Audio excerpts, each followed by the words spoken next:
Hello दोस्तों, नमस्कार। आज का हमारा विषय है ड्रम स्टिक फार्मिंग यानी मोरिंगा की उन्नत खेती। कैसे हमारे किसान भाई सहजन की खेती करके काफ़ी अच्छा प्रॉफिट निकाल सकते हैं। और आप दोस्तों जो वीडियो पर जो वैरायटी देख रहे हैं, इतनी शानदार तरीके से फ्रूटिंग सेट हुई है, कौन सी वैरायटी है, कितनी दूरी पर लगाएं, इरिगेशन, फर्टिगेशन, संपूर्ण जानकारी, चाहो खाद और उर्वरक की संतुलित मात्रा, कितना आप प्रॉफिट निकाल सकते हैं और कैसे सहजन की खेती एक ज़्यादा से ज़्यादा प्रॉफिट देने वाली फसलों में से एक है। तो संपूर्ण जानकारी के लिए दोस्तों इस वीडियो को बिना स्किप किए वीडियो को पूरा वॉच करें। नमस्कार, आप देख रहे हैं भारतीय कृषि network advance agriculture YouTube channel. मैं हूं आपका होस्ट एंड दोस्त शिव कुमार। चलिए शुरू करते हैं। सबसे पहले दोस्तों बात करते हैं अनुकूल समय। तो देखिए, इसको आप डायरेक्ट फील्ड पर बीजों की बुआई भी कर सकते हैं और इसके अलावा पौधे की पौधरोपण भी दोस्तों कर सकते हैं। इसकी सही जो टाइमिंग है, जून से लेकर सितंबर के मध्य यदि आप पौधरोपण करते हैं तो काफ़ी अच्छी बढ़वार देखने के लिए मिलती है। लेकिन दोस्तों इसके अलावा दिसंबर जनवरी महीने पर भी आप पौधरोपण कर सकते हैं, यानी जून से सितंबर और दिसंबर से जनवरी। यह काफ़ी अच्छा टाइमिंग है और इसको अलग अलग नामों से जाना जाता है, जैसे सहजन, मोरिंगा, ड्रम स्टिक, जो कि आप वीडियो पर देख रहे हैं। लैंग्वेज के हिसाब से, भाषा के हिसाब से नाम अलग अलग हो सकते हैं।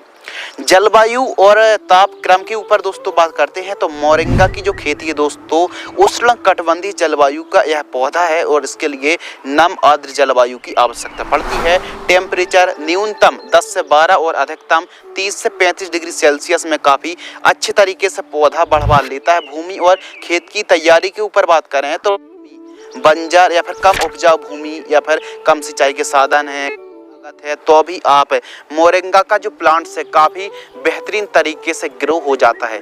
यानी कम सिंचाई के साधन है, कम जो भूमि है, कम उपजाऊ है, उतनी अच्छी पैदावार फसलों की देखने के लिए नहीं मिलती है, तो भी आप सहजन की खेती दोस्तों कर सकते हैं। इसके अलावा यदि हम बात करें खेत की तैयारी के ऊपर तो 1 से 2 बार कल्टीवेटर से आपको जुताई कराना है और मिट्टी को भुरभुरी कराने वाले यंत्र जैसे हैरो से ठीक तरीके से मिट्टी को भुरभुरी करा लेना है। मृदा की पीएच वैल्यू 6 से 7.5 तक चल जाती है और आपको याद रखना है कि उत्तम जल निकास का प्रबंध होना बहुत ज़्यादा जरूरी है। यानी बरसात के दिनों पर जल भराव बिल्कुल भी ना हो। पानी गिरने के बाद यदि ज़्यादा देर तक पौधे के पास पानी ठहरता है तो फिर ऐसी कंडीशन पर हमारी फसल एकदम खराब और बर्बाद हो सकती है। तो इन बातों को ध्यान रखें, बेड तैयार करें और उत्तम जल निकास का प्रबंध होना बहुत ज़्यादा जरूरी है। उन्नतशील किस्मों के ऊपर बात करते हैं तो भारत भर में सैकड़ों वैरायटी हैं, लेकिन सभी प्रकार की जलवायु, सभी राज्यों पर और सभी प्रकार की भूमि पर और हल्का सा खारा पानी भी है, तो यह वैरायटी काफ़ी अच्छा परफॉर्मेंस देने वाली है। लेकिन सजेस्ट करेंगे कि मीठा पानी है तो आप इन किस्मों को लगाएं, काफ़ी अच्छी पैदावार देखने के लिए मिलने वाली है। नंबर 1 ODC3 के नाम से आती है। इसके अलावा PKM1 और PKM2 जैसी किस्मों को आप लगा सकते हैं और AR32 के नाम से आती है। और जो आप वीडियो पर दोस्तों देख रहे हैं, यह जो किस्म है ODC3 किस्म है और आप इन किस्मों को लगा सकते हैं। इन किस्मों में काफ़ी जो फल हैं काफ़ी मुलायम रहते हैं और काफ़ी अच्छी मार्केटिंग रेट भी देखने के लिए मिलती हैं। तो इन किस्मों की खासियत ये है कि ज़्यादा से ज़्यादा पैदावार देखने के लिए मिलती है और सभी जलवायु पर यह सूटेबल किस्में भी हैं। प्रति एकड़ सीड्स के ऊपर बात करते हैं तो 1 एकड़ में 500 ग्राम सीड्स की रिक्वायरमेंट पड़ने वाली है, या फिर 1 एकड़ में 600 से 700 पौधे की रिक्वायरमेंट पड़ने वाली है। वेट तैयार के ऊपर बात करें तो वेट विधि से खेती करें, इससे जड़ों का विकास अच्छा होता है। तो बेड की जो चौड़ाई दोस्तों आपको रखनी है 2.5 फीट रखनी है, वेट से वेट की दूरी 12 फीट और बेड की ऊंचाई आपको 1 फीट रखनी चाहिए। बेसल डोज के ऊपर दोस्तों बात करते हैं कि जब आप पौधरोपण कर रहे हों तो कौन कौन सी खादों का प्रयोग करना चाहिए जिनसे ज़्यादा से ज़्यादा पैदावार देखने के लिए मिले। कुछ किसान भाइयों के खेत हमने देखे हैं कि पौधरोपण तो कर दिया, पौधा बढ़वार नहीं ले पा रहा है, तो इसके लिए प्राइमरी न्यूट्रिएंट कुछ खाद देना बहुत ज़्यादा ज़रूरी है, जैसे गोबर की खाद 2 ट्राली, सरसों की खली 2 क्विंटल, सिंगल सुपर फास्फेट उर्वरक खाद आपको लेना है दोस्तों लगभग 100 किलोग्राम, DAP 45 किलोग्राम। इनको कब प्रयोग करना है? जब आप बुआई कर रहे हो या फिर पौधे रोपण कर रहे हो, उस समय प्रयोग करने से काफ़ी शानदार तरीके से वनस्पतिक बढ़वार देखने के लिए मिलती है। कितनी दूरी पर हमको पौधरोपण करना चाहिए यानी प्लांट डिस्टेंस। तो पौधे से पौधे की दूरी 6 फीट और लान से लान की दूरी 12 फीट आपको रखनी चाहिए। यह डिस्टेंस सफिशिएंट है और यह जो डिस्टेंस है यानी पौधे से पौधे की दूरी 5 से 6 फीट और लान से लान की दूरी 12 फीट यदि आप रखते हैं तो 600 पौधे आपको लगने वाले हैं। 600 एक एकड़ में पौधे पर्याप्त हैं। लेकिन जब भी आप पौधे खरीद रहे हैं, पौधे बाय कर रहे हैं, तो जेन्युइन नर्सरी से पौधे खरीदना है और 10-20 पौधे आपको एक्स्ट्रा रूप में खरीदने चाहिए। यदि बिल्ड की समस्या आती है तो समस्या आ सकती है, यानी जो पौधे मर जाते सूख जाते हैं तो आप रीट्रांसप्लांट कर सकते हैं। पौधरोपण के ऊपर दोस्तों बात करते हैं तो आप चाहें तो घर पर नर्सरी भी तैयार कर सकते हैं। 45 दिन में नर्सरी तैयार हो जाती है या फिर प्लास्टिक प्रोट्रे में भी पौधा तैयार करने पर मात्र 40 दिन में पौधा तैयार हो जाता है। सिंचाई के ऊपर बात करें तो कम सिंचाई की आवश्यकता पड़ती है, लेकिन फिर भी फ्लैट एरीगेशन से 15 दिनों के अंतराल पर और ड्रिप एरीगेशन से 3 से 4 दिनों के अंतराल पर सिंचाई करना चाहिए। हम आपको सजेस्ट करेंगे कि सिंचाई पर, इरिगेशन पर सबसे जो बेस्ट ऑप्शन है दोस्तों वो है ड्रिप एरीगेशन। ड्रिप एरीगेशन लगाएं। 20 mm इनलाइन ड्रिप को यदि आप लगाते हैं तो सिंचाई करने में, खाद देने में बहुत ज़्यादा आसानी हो जाती है। खरपतवार नियंत्रण के ऊपर दोस्तों बात करते हैं। खरपतवार नियंत्रण यानी वीड कंट्रोल, तो इस फसल पर बहुत ज़्यादा यानी खरपतवार नहीं उगते हैं, लेकिन इसके लिए एक तरीका ये है कि आप एक काम कर सकते हैं कि इंटरक्रॉपिंग में अलग अलग फसलों को उगा सकते हैं, इंटरक्रॉपिंग कर सकते हैं, सब्जियों को उगा सकते हैं, यानी खरपतवार ही ना उगे तो इसके लिए इंटरक्रॉपिंग में आप सब्जियों को, बागवानी को उगा सकते हैं। बेहतरीन प्रॉफिट आप दोस्तों निकाल सकते हैं। इंटरक्रॉपिंग में कौन सी सब्जियों को ग्रो कर सकते हैं, जैसे आप मेथी, धनिया, पालक, बीन्स को ग्रो कर सकते हैं, लहसुन, प्याज, आलू, अदरक। इसके अलावा दोस्तों आप टमाटर ग्रो कर सकते हैं, मिर्च को, मटर को, और आप राजमा को लगा सकते हैं। इसके अलावा दोस्तों जो कंद वर्गीय फसलें हैं, सब्जी वर्गीय फसलें हैं, उनको भी आप ग्रो करके काफ़ी अच्छा प्रॉफिट निकाल सकते हैं। तो इन फसलों की इंटरक्रॉपिंग कर सकते हैं। बाकी आप निराई गुड़ाई तो प्रॉपर कराते रहें। फर्स्ट निराई गुड़ाई आपको 30 से 40 दिन की आसपास की फसल होती है और दूसरी निराई गुड़ाई लगभग 2-3 महीने के आसपास की फसल होती है। तो प्रॉपर निराई गुड़ाई कराते रहना चाहिए। इंटरक्रॉपिंग करें, क्योंकि जब तक पौधा आपको फल नहीं दे रहा, हार्वेस्टिंग के लिए सीजन तैयार नहीं हो रहा, तब तक आप अलग अलग सब्जियों को उगाकर प्रॉफिट निकाल सकते हैं। बात कर लेते हैं उत्पादन के बारे में। तो एक एकड़ में 150 से 160 क्विंटल तक दोस्तों आप पैदावार प्रति एकड़ की दर से निकाल सकते हैं। जानकारी प्रति एकड़ की दर से शेयर कर रहे हैं, बीघा के हिसाब से और हेक्टेयर के हिसाब से जानकारी शेयर नहीं कर रहे हैं। और एक एकड़ में 43,560 स्क्वायर फीट होते हैं। जानकारी प्रति एकड़ की दर से एक एकड़ में 150 से 160 क्विंटल पैदावार दोस्तों आप निकाल सकते हैं। बाजार भाव के ऊपर दोस्तों बात करते हैं तो बाजार भाव हमारे किसान भाइयों को थोक रेट 20 रुपए से लेके 60 रुपए प्रति किलोग्राम का रेट देखने के लिए मिल जाता है। और यदि दोस्तों बात करें लागत के बारे में तो एक एकड़ में 30 से 35 हजार कम से कम लागत लगने वाली है, यानी कम से कम 35 हजार दोस्तों आप मान लीजिए। लाइफ साइकिल के ऊपर बात करें तो कम से कम 10 से 12 साल बड़े आराम से सहजन का जो बाग है, सहजन की जो फसल है आराम से चल जाती है। और दोस्तों बात करें प्रथम तोड़ाई के बारे में तो 1 साल में पौधा तैयार हो जाता है, यानी 1 साल में फल देना शुरू कर देता है। सहजन की जो फलियां होती हैं 1 साल में एकदम तैयार हो जाती हैं हार्वेस्टिंग के लिए। और 1 साल में आप अधिकतम 2 बार हार्वेस्टिंग ले सकते हैं, यानी 1 साल में 2 सीजन आप तोड़ाई ले सकते हैं। लेकिन इसकी कटिंग करना, प्रूनिंग करना बहुत ज़्यादा ज़रूरी है।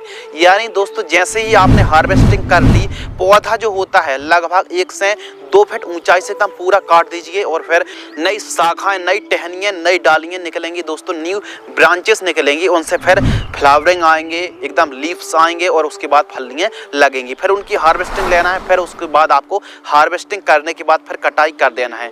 ऐसा करने पर पौधे पर जितनी ज़्यादा फुटाव देखने के लिए मिलेंगे, ज़्यादा से ज़्यादा फुटाव आएंगे तो उतनी ज़्यादा आपको फलियों की संख्या देखने के लिए मिलने वाली है। और आप यदि प्रूनिंग 2 बार करते हैं 1 साल में तो 2 बार आप अधिकतम हार्वेस्टिंग निकाल सकते हैं। दोस्तों बात कर लेते हैं हार्वेस्टिंग का जो सही समय है। फरवरी मार्च के महीने पर जो मेन सीजन रहता है, फरवरी मार्च पर हार्वेस्टिंग देखने के लिए मिलती है। लेकिन इसके अलावा भी जनवरी, फरवरी, मार्च महीने निकाल सकते हैं सहजन की फसल से। प्रति पौधा फल के ऊपर दोस्तों बात करते हैं तो एक पौधे से कम 20 किलोग्राम से लेकर 25 किलोग्राम हार्वेस्टिंग देखने के लिए मिलने वाली है सहजन की। प्लांट ऊंचाई के बारे में बात करें तो सहजन के पौधे की ऊंचाई 4 मीटर से लेकर 6 मीटर तक हो सकती है। तो इसीलिए आपको हार्वेस्टिंग करना है, फिर कटिंग कर देना है। तो इस बात को आपको ध्यान रखना, पौधे को प्रॉपर मतलब ग्रोथ नहीं होने देना है, प्रॉपर बढ़ते नहीं रहना चाहिए। यानी पौधा जैसे आपने हार्वेस्टिंग कर ली, कट कर दीजिए।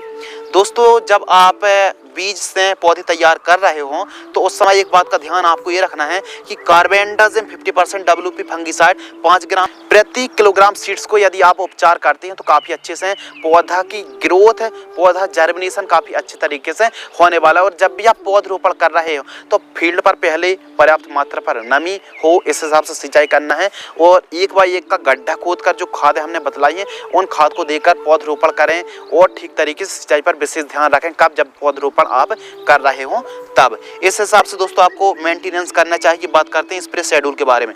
तो स्प्रे शेड्यूल जानना बहुत ज़्यादा जरूरी है क्योंकि इसमें बीमारी रोग तो कम आते हैं लेकिन कौन से आ सकते हैं इनके बारे में हम जानते हैं। कीट नियंत्रण पर प्रमुख रूप से लीफ माइनर, सुंडी, फल छेदक, सफेद मक्खी, थ्रिप्स, हरा तीला और एफिड्स। इसके अलावा छाल खाने वाली इल्ली, विल्ट, व्हाइट ग्राब और पाउडरी मिल्ड्यू आ सकता है। तो फर्स्ट स्प्रे और जो डोज बतला रहे हैं 15 लीटर की 10 से बतला रहे हैं। फर्स्ट जो स्प्रे है ध्यान से सुनिए समझिए, 1 से 2 माह की मध्य की फसल होती है तो नीम ऑयल 15 ml 15 लीटर पानी घोलकर स्प्रे करें। सेकंड स्प्रे 3 से 4 माह की मध्य की फसल होती है तो बायर की कॉन्फिडोर 15 ml और UPL की साफ 40 ग्राम 15 लीटर पानी में घोल करके स्प्रे करें। फ्लावरिंग स्टेज से 15 दिन पहले आइसा एग्रो की सियापटोन 10 एल्टोनिक 30 ml, टाटा की ताकत फंगिसाइड 40 ग्राम और UPL की उलाला इंसेक्टिसाइड 5 ग्राम 15 लीटर पानी में घोल करके स्प्रे करना चाहिए। तो ये था शेड्यूल। आवश्यकता अनुसार ट्रैप लगाइए, पीला और नीला ट्रैप लगाइए और इसके अलावा नीम ऑयल का आवश्यकता अनुसार स्प्रे करते रहिए। ऑर्गेनिक तरीके से आप ग्रो कर सकते हैं सहजन की क्रॉप्स को।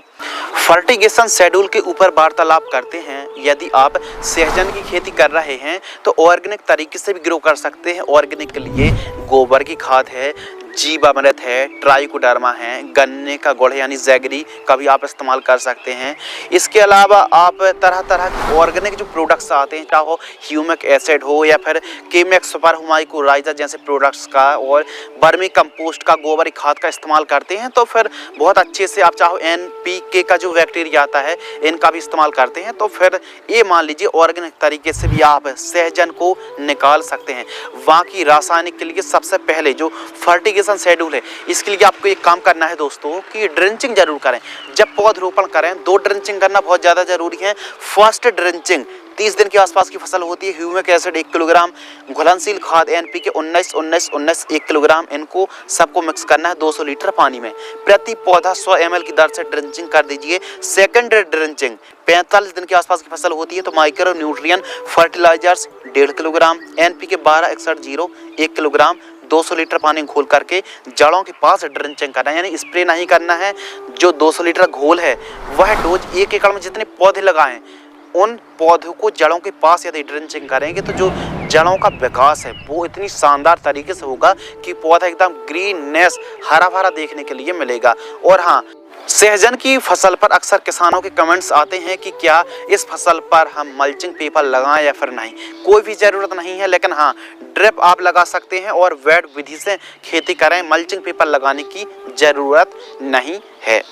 तो इस हिसाब से ड्रिंचिंग करना बहुत ज़्यादा ज़रूरी है। यदि आप साधारण तरीके से खेती कर रहे हैं तो जड़ों के पास खाद देकर सिंचाई करें प्रति एकड़ की दर से। फर्स्ट जो खाद है 2 माह की मध्य की फसल होती है, वर्मी कंपोस्ट है, गोबर की खाद 5 किलोग्राम प्रति पौधा जड़ों के पास देकर सिंचाई करें। कब? 2 महीने के आसपास की फसल होती है। सेकंड खाद 3 से 4 माह के मध्य की फसल होती है तो प्रति एकड़ की दर से जड़ों के पास देकर सिंचाई करें, जो कि फोटो पर डोज देख रहे हैं। फ्लावरिंग स्टेज में इन खादों का प्रयोग करें और इस हिसाब से आवश्यकता अनुसार बोरॉन है, NPK 0050 है, इनका प्रयोग करने से शानदार बढ़वार देखने के लिए मिलती है। किसानों के कमेंट्स आते हैं कि फ्लावरिंग फ्रूटिंग स्टेज पर हमारी जो फसल होती है दोस्तों प्रॉपर फल्ली का साइज अच्छे से नहीं आ पाता है, एकदम मुलायम फल्ली देखने में आकर्षित चमकदार कलरफुल हो। तो इसके लिए NPK 13-045 100 ग्राम लीजिए और बोरॉन दोस्तों V20% वाली 30 ग्राम लीजिए। 15 लीटर पानी घोल कर स्प्रे कर दीजिए। सिलिकॉन चिप को मिलाकर बेहतरीन रिजल्ट देखने के लिए मिलेंगे। इस हिसाब से आवश्यकता अनुसार फर्टिगेशन शेड्यूल चलाएं। बात कर लेते हैं मुनाफा के बारे में। तो हमारे जो किसान मित्रों को 35-40 रुपये का रेट बड़े आराम से मिल जाता है। यदि 35 रुपये का ही रेट मान लेते हैं यानी 3500 रुपये प्रति क्विंटल और 1 एकड़ में पैदावार मान लेते हैं 150 क्विंटल। 3500 में यदि हम 150 का इंटू कर देंगे तो 5,25,000 दोस्तों हमारा मुनाफा आ गया। अब मुनाफा में से लागत घटा देंगे, लागत लगी 35,000, तो जो हमारा नेट प्रॉफिट है दोस्तों 4,90,000 हमारा नेट प्रॉफिट आ गया। तो इस प्रकार कह सकते हैं दोस्तों 1 एकड़ में यदि आप सहजन की खेती करते हैं और जो आप वीडियो पर देख रहे हैं कितनी सिस्टमेटिक तरीके से हमारे किसान भाई सहजन की खेती कर रहे हैं, इस फसल पर दोस्तों जो मुनाफा है, जो नेट प्रॉफिट है वो बहुत ज़्यादा अच्छा है। ये मान लीजिए 1 एकड़ में आप 4.5 लाख रुपए से लेकर 5 लाख रुपए आप 1 एकड़ से कमाई कर सकते हैं सहजन की क्रॉप से। यानी कह सकते हैं कम लागत वाली फसल है, कम देख रेख वाली फसल है, कम उपजाऊ यदि भूमि भी है तो अभी आप सहजन की खेती करके 1 एकड़ से 1 साल में कम से कम दोस्तों आप 5 लाख रुपए आप एक सीजन पर कमाई कर सकते हैं। यदि आप 2 सीजन हार्वेस्टिंग लेते हैं तो फिर मुनाफा डबल होने वाला है।